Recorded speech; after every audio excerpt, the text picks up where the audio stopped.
Nina, welcome to LSAT Unplugged. Hi, thanks for having me, Steve. Yeah, great to have you join us today. So I was really interested to speak with you. I've seen you popping up all over the internet. I know you have your Zen Prep Mindfulness podcast. Do you want to share a little bit more about what that is and how you got into it? Sure. So my podcast is actually called The Mindful Method. And the reason I started it was because I noticed that when I was going throughout the law school application process, law school, and even my first 3 to 4 years working as an attorney, there was something different about the way I thought and the way I operated. And I just kind of felt isolated from a lot of my peers who are stuck in that work hard, all the time mentality. And don't get me wrong, every lawyer has to work really hard and has to work long hours here and there, but I felt like there was more that you could do with your life as a lawyer and as a law student. And if you don't necessarily want that to be your entire life, it's still okay. So I just started to just talk about my experiences and just start to try to build a community amongst younger, or maybe not necessarily younger, but people who are more inexperienced in this profession, so that they can hopefully build healthy habits that make them not feel so alone, and also make them feel like there's more to life than just being a lawyer. That's a great mission, because every lawyer I've ever encountered is super stressed out, and they're all like, don't go to law school, don't take the path. Yeah. But obviously it is right for some people, maybe not everybody, but it sounds like you're helping people who do want to pursue the path do so in a way that is less stressful. Right. Exactly. Is there something you noticed in particular during your time in law school that stood out to you or in your work as an attorney? So I actually studied environmental law, and that was my concentration for my 3 years at law school. And there weren't many people that were interested in that type of law, but I did recognize a little bit of some similarities between all of us, because, for example, I was president of the Environmental Law Society, and when we would have our group organizations, we'd go on hikes together, or we'd have bake sales together, and we kind of prioritize things that were fun in addition to being productive. Like, don't get me wrong, we did a lot of productive things as well, but I felt like people would look at me a certain way because that was my concentration and because I stepped into that role.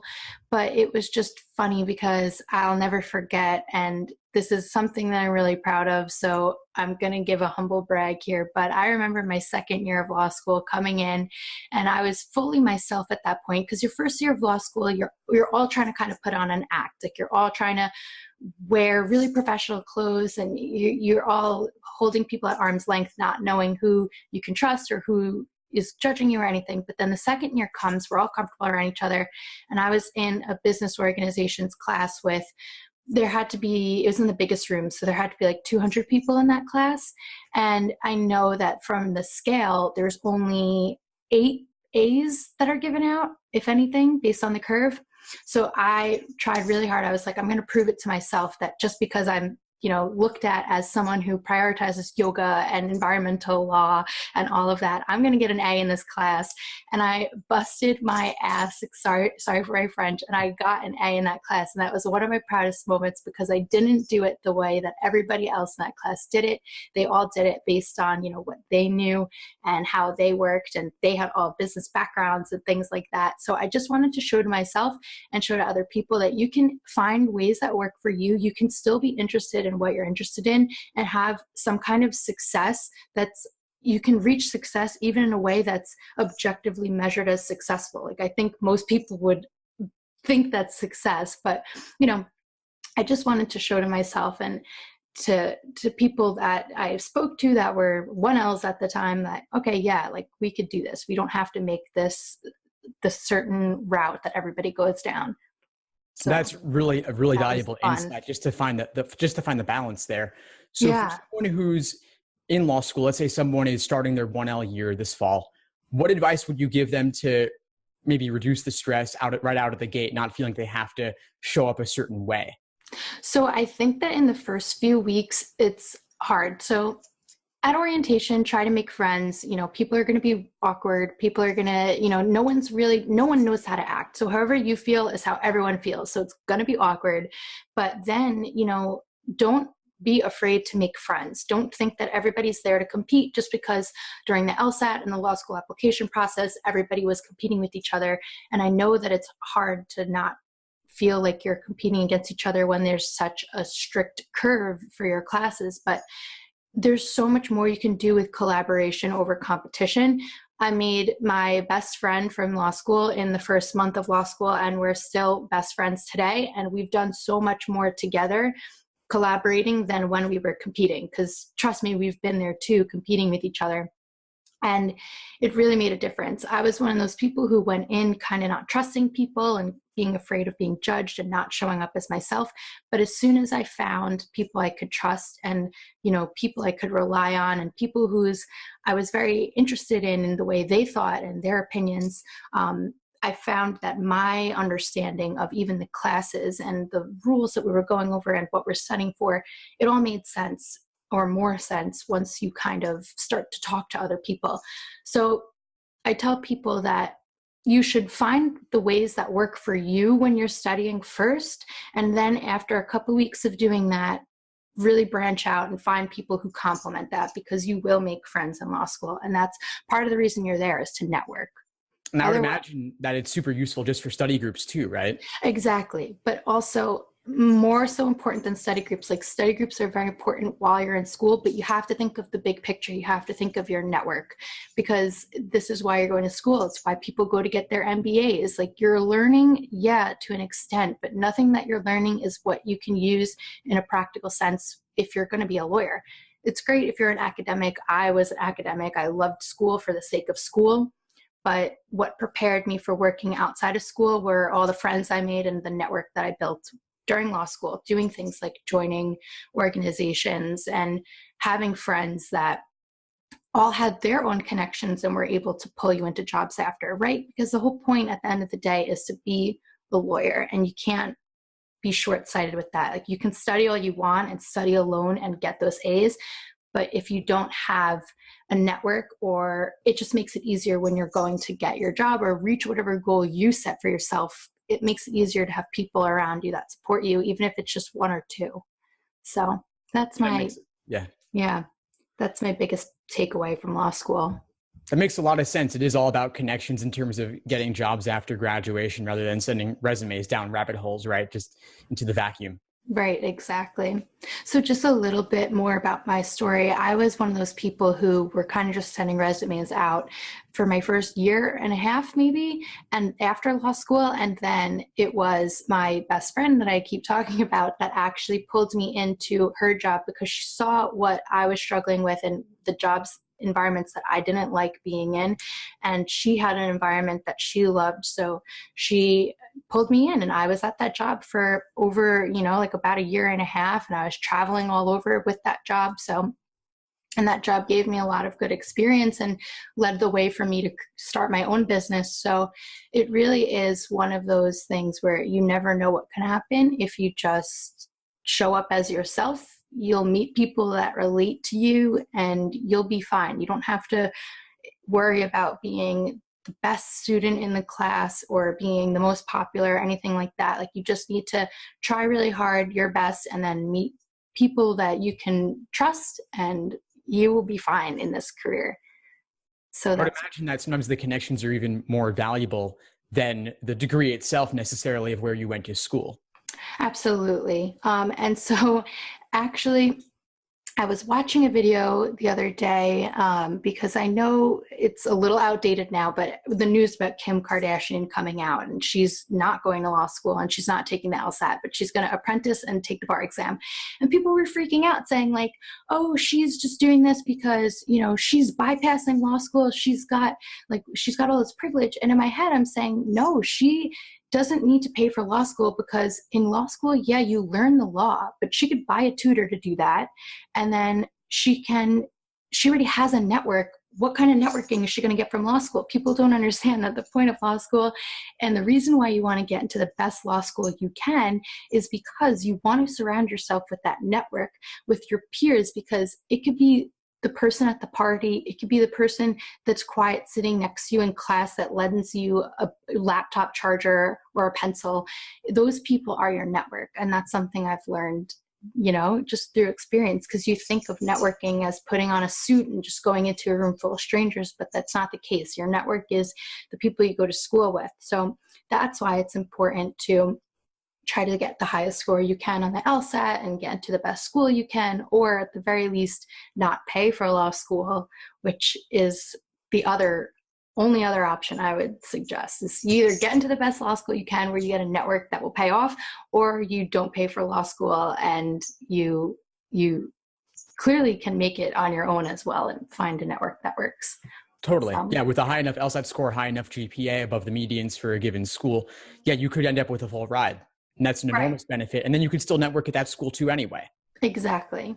Yep. So I agree. So that was actually my situation. I didn't have to pay for school at all, which came in handy. And it still does cost you money to go to school, even if you have a full ride. Like, you still have to pay for textbooks. That's not always covered. You have to pay for, opportunity costs. So my first year, I couldn't have a job and I was living off of savings. So even if you have a huge financial benefit like I had, and I'm so grateful for, like, every single day I wake up and I'm grateful for that, because it affects who I am today. 7 years later, 7 years after starting law school, I'm still in a position financially that I wouldn't have been in if I'd not gotten a scholarship. But I do wonder sometimes about, okay, well, what if I did go to one of the bigger schools in the city, like Columbia or NYU, like, where would I be? And then I think, okay, I might not have the lifestyle that I preach today. So everything works out, and you just got to trust in yourself and trust you're making the right decision. But you do still have to try your hardest on the LSAT, because with a high enough score, like you said, you can either get into a great school or you can get into a good school and get a scholarship, and then just practically later on, you're not going to want to work in big law your whole life.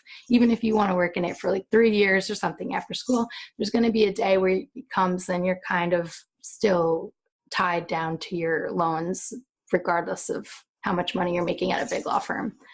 So yeah, that's just my experience. And it's quite a story. Well, there's a lot of valuable insights there and that you have to share that I want to bring up here that I'm hoping you can share with the audience today. So there's the idea of reducing stress as an attorney, reducing stress during law school, and then even back to reducing stress when you're applying to law school and in the process of taking the LSAT, so that you can achieve your fullest potential and without kind of burning the candle at both ends. Mm-hmm. And you mentioned that you teach yoga, right? Mm-hmm. So how do you bring that into your work with students? So initially I've always practiced yoga and I always enjoyed it very much. And then I would say around the time I was working at the lobbying firm with my friend that I brought up earlier, I wanted to have something for myself that was outside of the law, because initially, when you're working at a job like that, your whole life, even outside of work, are events for clients, meetings at 6 p.m., breakfast meetings sometimes at 7 or 8 a.m. So it's really hard to have time for yourself. But I had developed a schedule where I was able to go have that 1 hour to myself at yoga. So I pursued my teacher training opportunity the same year that I was working the craziest hours of my life. And then I decided not long after that working wasn't for me, and I'd want to, not working wasn't for me, but working at that job wasn't for me. And I wanted to find a lifestyle where I can balance this more and teach yoga more.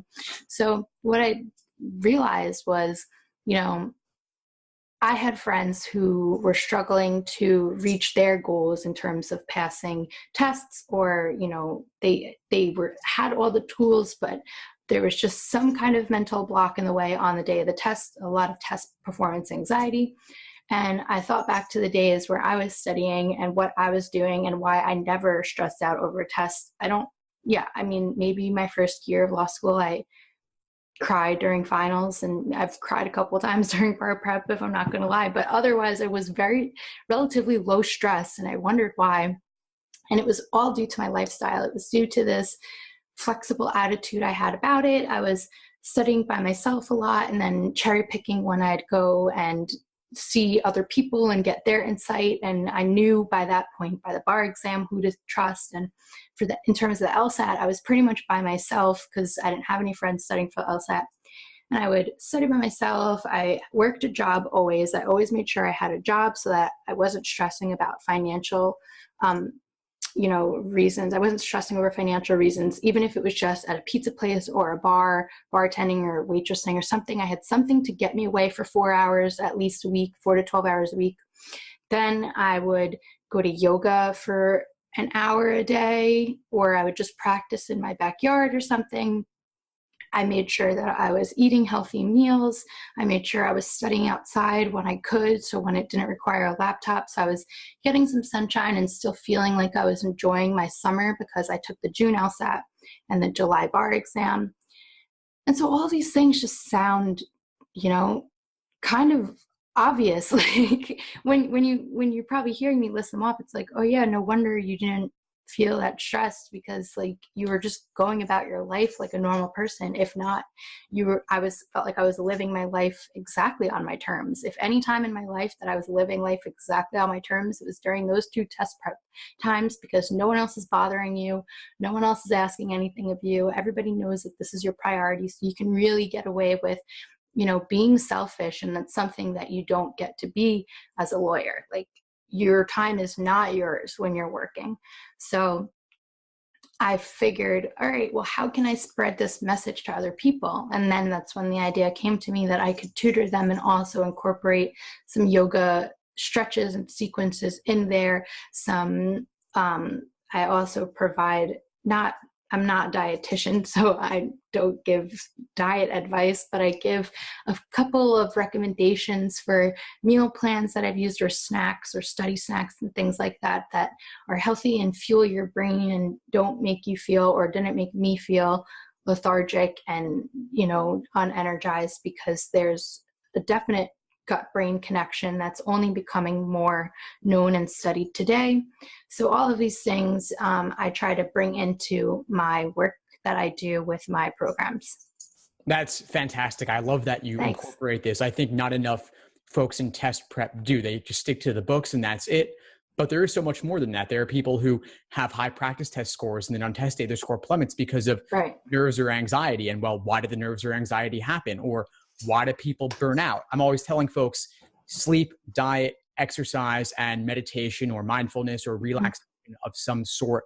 If you don't have all 4 of those things in check, your performance is going to suffer. And if you have none of those 4, then you're virtually guaranteed to get depression, I would imagine. Exactly. And that's what I noticed with some of my friends.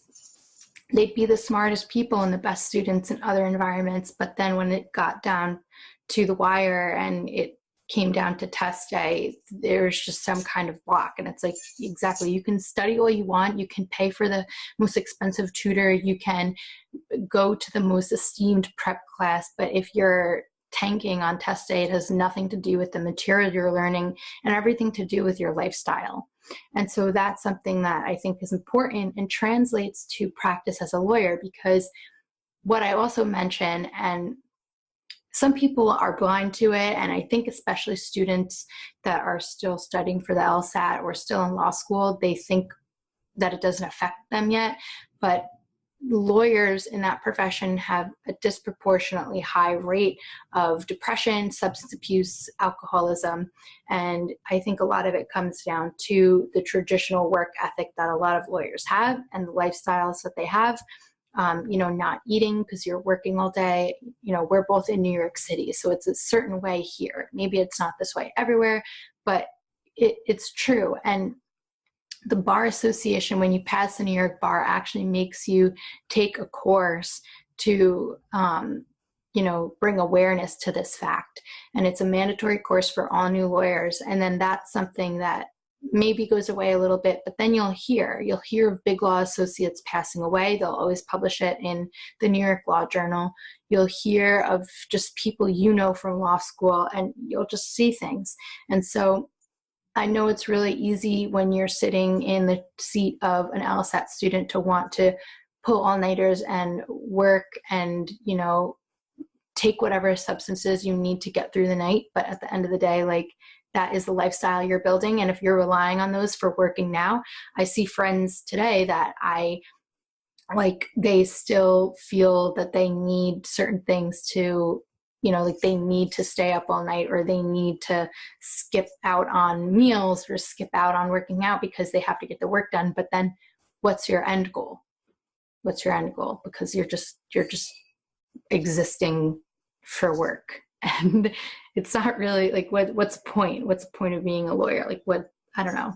So that's just my take on it. And that's something I notice a lot in this field versus other fields, and why I found it was even more important for me to step outside of my role as a traditional lawyer and try to bring awareness to students who they build these habits, not realizing that it's only a few short years between you, where you are now, and where you'll be as an associate at a big firm or wherever. And you're gonna, time goes by really quickly. You're gonna have the same habits. So pick wisely. That's my biggest advice. It's really important. And I think that helping students build those healthy habits now and healthy lifestyles now, then they can carry forward into law school and beyond. And of course, if you're pulling all-nighters now, what's going to stop you from pulling all-nighters later? If you're stressing out and pulling your hair out now over the LSAT, what's going to happen in 1L? What's going to happen with your bar prep? What's going to happen when you're a first-year associate? There's always something else to look forward to. Then after first-year associate, to make partner. So it never really ends. You'll have the break when you're 70 years old and retired, but that's a long ways away for most folks applying to law school. So I think we should encourage folks not to wait until later for happiness or for relaxation, but to carve out the time every day and every week too. Right. And I promise that if you take the time to carve out time for yourself, you'll only be able to give more to your clients, because at the end of the day, you have a boss at whatever firm you're at, but your boss is your client. And even if you don't see who your client is, if you work for insurance defense or something like that, there is someone that is benefiting from your work as a lawyer. Even if it's not the most honorable work, like even if you are defending insurance companies, or even if you are defending, nothing wrong with that, but even if it's not like, okay, you're helping immigrants or something like that, like there is someone benefiting from your work, and you need to show up for them, because people are demanding. And what people don't realize about being a lawyer is that you're doing everybody's dirty work. There's a lawyer for everybody in the world. Doctors have lawyers, CEOs of Fortune 500 companies, bankers, people, trade associations, nonprofit organizations, everybody has a lawyer, and you're doing everybody's dirty work. Most people are not calling their lawyer for work because they're happy and excited or for something. Maybe they're excited, they just got a deal, but there's a lot of stress that comes with that. And so most of the phone calls that you field all day, the emails that you get bombarded with at all hours of the night, phone calls that you get at 11 p.m. from drunk clients, like this is all real stuff, and it will happen to you in your first year of practice. If you work at a firm that, you're in contact with your clients, you're going to have to deal with a lot of people. A big part of being a lawyer is being a psychiatrist and being a therapist. And that's something you learn once you're in law school, but you learn it the hard way once you're practicing, because you do have to juggle a lot of people's emotions, a lot of people's opinions, and you need to take care of yourself so that you can step into the shoes of a lawyer and just, look at everything. I always say, with the cool light of reason. You don't want to be all fired up and passionate up. That's what your client does. You let them get all worked up and emotional, and then they come to you because you're supposed to be detached enough where you can just make the best rational decision, get the work done as quickly and as efficiently as possible, and solve the problem for them, because a lot of things take a long time. So you can't do that if you're irritable from sleeping all day. Like, how many times I've flipped out on clients, or just probably on days where they made me the most ticked off or anything, were days where I didn't feel comfortable or something. It happens. You're going to snap on people. People are going to snap on you. Emotions get high, but you need to find your center, find your calmness. Otherwise, this is not the profession for you. If you want to be worked up all day, it's really easy to do that. And I don't know, I just got really sick of that. So, yeah. That's a really great point. I think you painted an excellent picture of what it could be like for folks to actually work with clients, work with the general public. And as more and more attorneys are setting up solo practices, that requires more interaction with members of the public who are going to come in fired up. And you don't want their problems to become your problems. In a way, they are, because you have to help them, but you don't want to take that home with you, and you don't want it to detract from your own quality of life. And if you can come in cool, calm, and collected, then you can actually pass it on to them as well. So you both end up better than when they walked in. Exactly. Yeah. So that's probably the most, realistic feedback you'll get on like what it's like to be a lawyer. And you brought up a good point too. Like you don't want to take that home with you. So it's a balance of being your best self so you don't bring any of your problems to work, and then also having that barrier, that protection of your energy so that you can, go back home and like get a good night's sleep and do it all again the next day. So I think that's really important. Definitely. Now, before we wrap up, there's just one thing I want to ask you to share with our audience, which is this 4 square breathing technique that we've been talking about before we started recording for today. Can you share a little bit about that and how students can implement it? Sure. So 4 square breathing is one of my favorite techniques that I use and that I teach all the time. And it's something that I learned during LSAT prep, but you can use it at any point during your life. You could use it even if you're just having anxiety about something exciting. So what it is you count, it's called 4 square breathing because there's 4 steps, and most people have 4 seconds for each breath, or 4 counts. So what it is you breathe in for 4 seconds, or counting to 4. You hold it at the top and you count to 4. You exhale for a count of 4, and you hold it at the bottom for a count of 4. And then you repeat it as many times as you need to.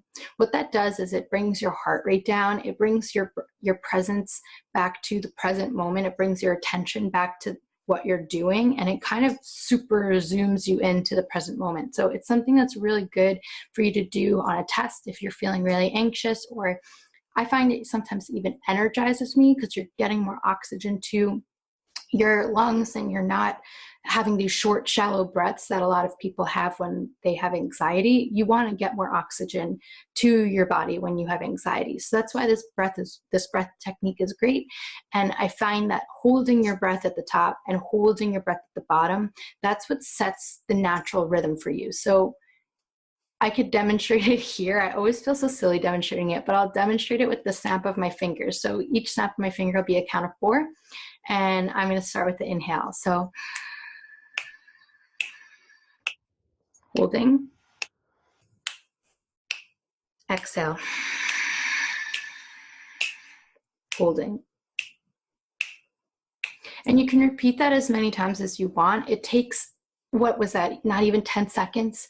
So it's something that you can do during the LSAT if you find that you're scattered, or you can do it, during studying, whatever it is. So that's my favorite little hack I give to people for test day success.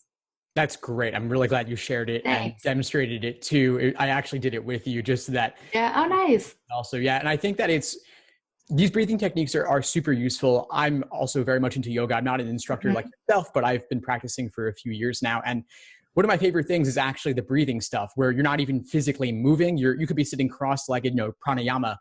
And I think the techniques, I find them all to be enormously helpful. And they're so relaxing. I think they just kind of slow you down. Absolutely. And it does bring your breath back to a natural rhythm, which is what anyone who suffers from anxiety would know, that like when you have an anxiety attack, like you cannot breathe as deeply as or you think you can't breathe as deeply as you should be.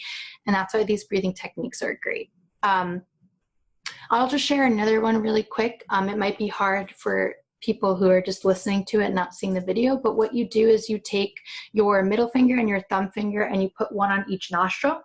And so let's say my right thumb is on my nostril, the right nostril, and my middle finger is on my left nostril. You'd release all your air, exhale, and then you'd open up just your thumb, so just your right nostril, breathe in, seal it up, and then breathe out the left nostril. So you release your middle finger, breathe out the left nostril. Then you breathe in through the left nostril, seal it up, release your thumb, breathe out through the right nostril. And that recycles your breath, and it brings air and oxygen to both sides of the brain. And that one is another favorite of mine. It might not have the same effects for test day as the box breathing would, and you might feel a little bit more weird doing it in public. But it's another really good one that you can try at home at the very least, before bed, or even in the morning, to start your day, just to get your brain just feeling nice and refreshed. Yeah, no, I love that one too. And yeah, it does look super weird, but in yoga class with like 20 people doing it, it's suddenly it's normal. And I think it's part of it could just be the focus. Like, I think for the nose one especially, it's like the left nostril, the right nostril. I never really think about them separately. They're just my nose. Yeah. But if you focus like that, you can see, oh, I actually can control this, or at least direct the flow of air. And that kind of, it unlocks something new. I don't know what it is, but it's magical. And these breathing techniques, I think anyone should apply them during test day if they're having a panic attack, or during the break between sections 3 and 4, or even while you're studying and stressing out about it. Right. So that's such a good point. It does bring your attention back to the present moment, which is why a lot of people, when they meditate, they focus on their inhale and exhale, because it's something so easy that's always going to be there and that you can focus on, and it will immediately bring your attention to like where you are and what you're doing now. So it's a good point. And I think it's something that if you're ever interested in, just try it at home. There's so many videos online for free. I'm planning on releasing some videos now that I have a working webcam on meditation techniques and breathing exercises and brief stretches that people can do. So people can look out for that within the next month. And then, just try it at home. Don't be embarrassed, because it's something that works. It actually works, and it's worked for thousands of years. So the people that get it will get it. Anyone that makes fun of you will just suffer from anxiety their whole life. All right, Nina, well, this has been a blast. Thanks so much for sharing your advice with everyone. You want to, before we wrap up, you just want to share the best way for folks to get in touch with you and listen to the podcast? Yeah, so my podcast is called The Mindful Method Podcast, and it's available on iTunes, Stitcher, Google Play, Castbox, and on my website, which is zenprep.org, zenprep.org. And I'm very active on LinkedIn, which is just my name, Nina Marinaro, and Instagram at love.lawyerlife, because I recently changed it just from test prep, from Zen Prep, to just enjoying. You have the right to love your life as a lawyer. Everyone else in any other field can love their lifestyle as whatever they do. So we're going to reclaim our right to having, a life that we love. So it's love.lawyerlife on Instagram. I love it. I love that you've changed your focus. I imagine that it'll help folks all the way through from pre-law. Exactly. Yep. After they pass the bar. Yeah, because what I found was that in the beginning of my business, like a lot of people were just studying for the LSAT and applying law school, and now they're all accepted to law school. So it's, I don't want to just leave them hanging. So, expanding a little bit to 1L success and bar prep and stuff like that. So yeah, thank you so much for having me.